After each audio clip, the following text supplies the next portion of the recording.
So for today's video vlog nga mga sir ay may in-order po tayo sa Shopee na power pipe para sa ating Honda TMX 125 Alpha. At ang brand nga po nito ay R8. At bago tayo magsimula mga sir, kung bago pala kayo sa aking munting channel ay huwag nyo sana kakalimutan na i-click yung subscribe button pati na rin yung notification bell para sa tuwing nag-upload po tayo ay lagi kayong ma-notify at lagi kayong updated.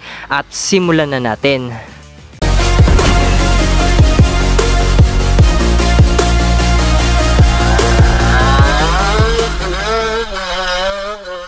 At samahan nyo muna ako mag-unboxing nitong power pipe na binili ko. Tara, mag-unboxing muna tayo mga sir.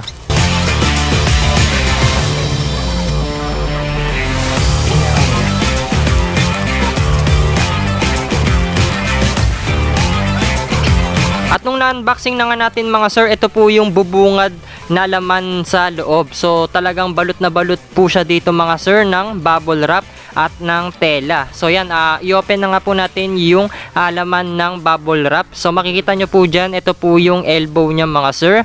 At naka-bend po siya at hindi po siya naka-10 cut.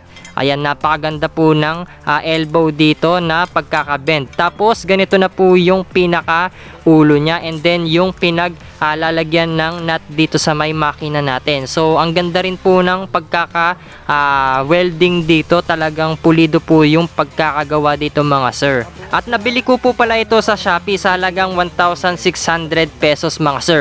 At kung gusto nyo pong bilhin ito mga sir, ay meron po akong iwan na link dyan sa pin comment para kapag kakinlik nyo po yan ay re-recta na po kayo dyan sa mismong shop dito sa Shopee. Tapos ito po yung kadugtong niyang elbow mga sir. So bali meron na rin po siyang bracket para dito sa may ehe. So yan, napakita lang natin yung welding dito. At medyo malapad din po yung elbow at stainless na rin po yung ginamit nilang metal dito mga sir. So ito po yung pagkaka-welding, talagang pulido po yung pagkakagawa nila rito mga sir. Ayan, pakita ko lang yung bawat anggulo nung sa may elbow natin. Tapos ito naman po pala yung clamp na holder niya para dun sa may elbow natin. So kapag hinigpitan nyo po yan ng tornilyo dito ay mas maganda po para hindi po pumiglas or matanggal yung pinaka elbow natin dun sa may makina. Tapos ito naman na po yung pinaka canister. Ayan, balot na balot po siya ng tela rito. Tapos pagkakabukas natin ay meron na rin pong nakalagay na bubble wrap dyan para in case na umalog-alog sa biyahe ay hindi po masisira at hindi po yan makukupi mga sir. So kulay black po siya, tapos meron na rin po palang pre-tip yung sa dulo niya dito mga sir. So bale meron na lang po siyang bracket dito. So yan, ganito po yung itsura niya mga sir. At nung na-receive nga natin siya, meron po siyang konting dent dito. So ito po yung tip niya, kulay gold. At di Allen wrench po siya mga sir. So ganito po yung itsura niya sa bawat side. At pwede nyo po siyang bilhan ng heat guard dito. So meron po siyang 3 butas na nakalagay dito mga sir. So parang apido rin po yung itsura niya, yung mga pang wave po mga sir.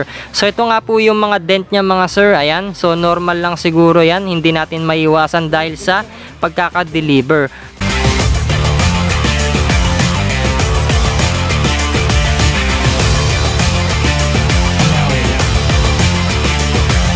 At dito nga mga sir, i-install na rin po pala natin yung power pipe na binili natin. So sa huli po ng video natin ay mapapakinggan nyo po yung tunog nito mga sir.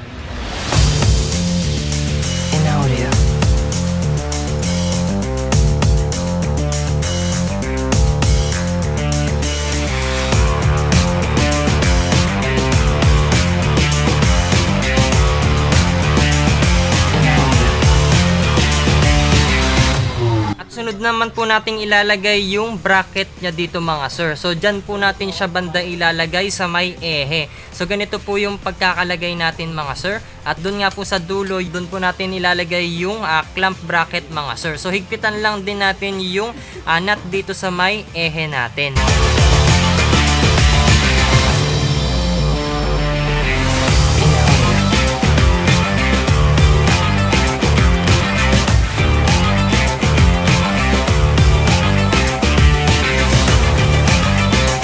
At At dito nga mga sir, meron po tayong problema dito sa may bracket ng canister natin. So, ilalagay muna natin yung DIY bracket natin dun sa may open pipe. So, kapag magpapasadya kayo mga sir, mas maganda po yung bracket ng canister natin ay ipadaan nyo na lang po yan dito sa may holder nung elbow natin mga sir. So magpasadya na lang po kayo dyan. So wala po siyang kasamang bracket dito para sa may canister natin mga sir. So yan po yung magiging problema ninyo kapag bumili po kayo ng power pipe. At hindi naman po tumatama yung bracket ng canister dito sa may apakan ng angkasa natin mga sir. Tapos pagka hindi nyo po nilagyan yan, uuga-uga po yung canister natin. So mag sound check muna tayo.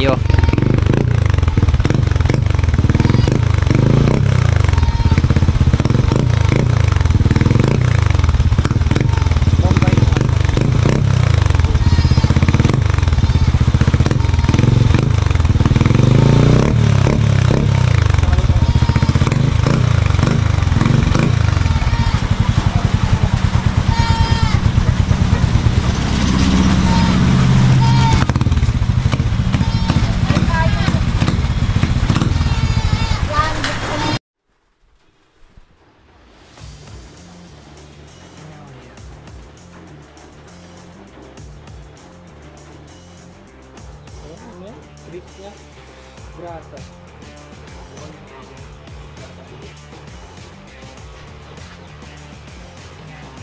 Ay, ganyan pala. Ano ganyan? Hindi ko no.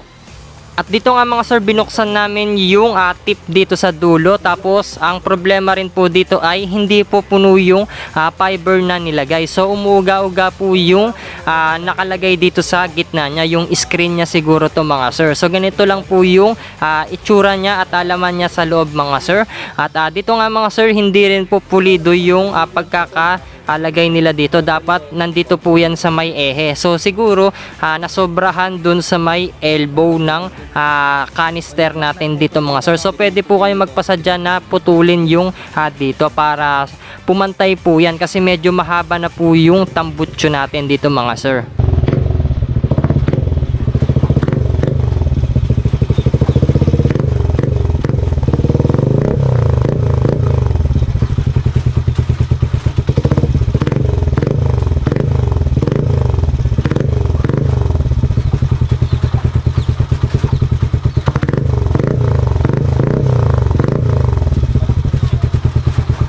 Kahit hindi puno yung fiber at medyo mahaba po siya, bawi naman po kayo dito sa mga pagkaka-welding ng canister, pati yung sa elbow, pati yung sa tip. Talagang napakaganda po ng pagkaka-welding. So ito lang po yung magiging problema ninyo mga sir. So ito po yung ilalagay natin. So pang SC project po ito mga sir. At ito po yung kasama niyang bolts and nut. And then ito po yung bracket na DIY lang natin. So bali pang open pipe po ito mga sir. So mag-DIY lang muna tayo para i-test drive natin at i-sound check nga po natin ito habang umaandar. Kasi medyo delikado po pagka hindi natin nilagyan ng pipe bracket dito sa may canister natin.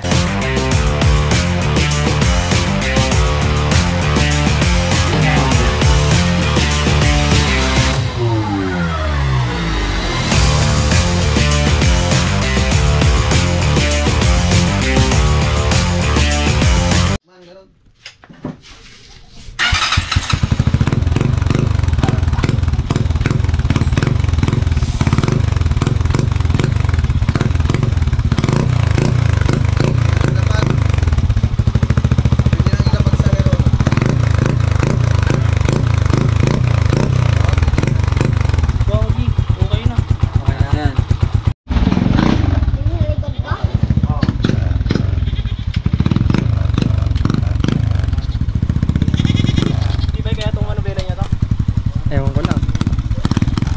Bagbag din ako sa tanong.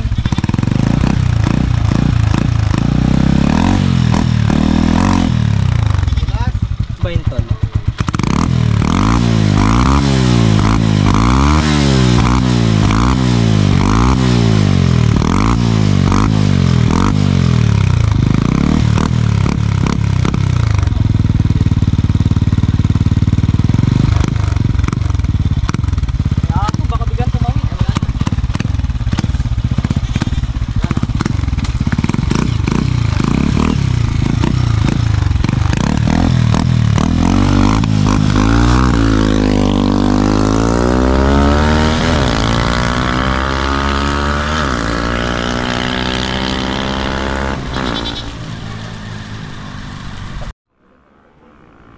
Ayan po, pabalik na po siya. Ganyan yung tunog niya pagka malayo.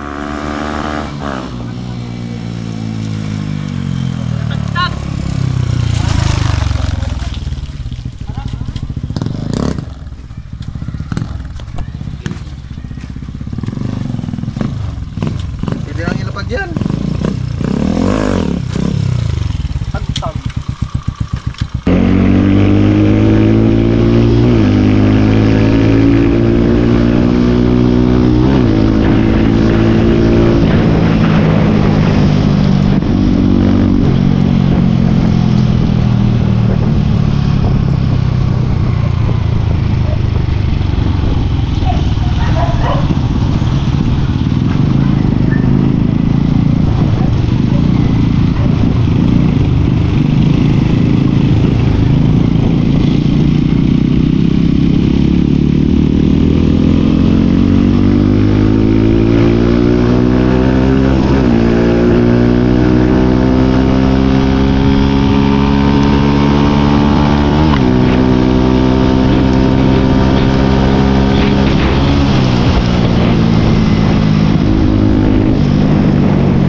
Digital.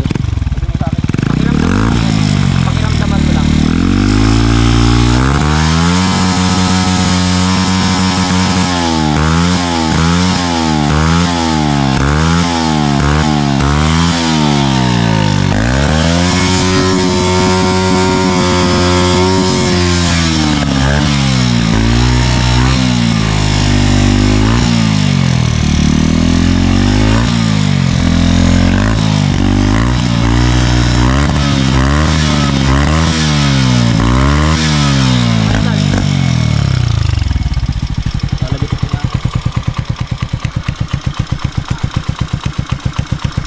At ito nga mga sir, nasunog na po yung elbow natin. So medyo nag-brownish na po siya. So normal lang po yan sa mga stainless na elbow. So baka mag-bash din po yung mga iba dyan na galing-galingan. Bakit daw ganyan yung ginamit nating pipe bracket? So pansamantala lang po yan. At bahala na po kayong dumiskarte at mag-DIY mga sir. At dito na nga po magtatapos yung video vlog natin sa pag-unboxing at pag-sound check ng R8 power pipe para sa Honda TMX 125 Alpha natin. At huwag nyo nga po pala sana kakalimutan na i-click yung subscribe button, pati na rin yung notification bell para sa tuwing nag-upload po tayo ay lagi kayong ma-notify at lagi kayong updated. And thanks for watching.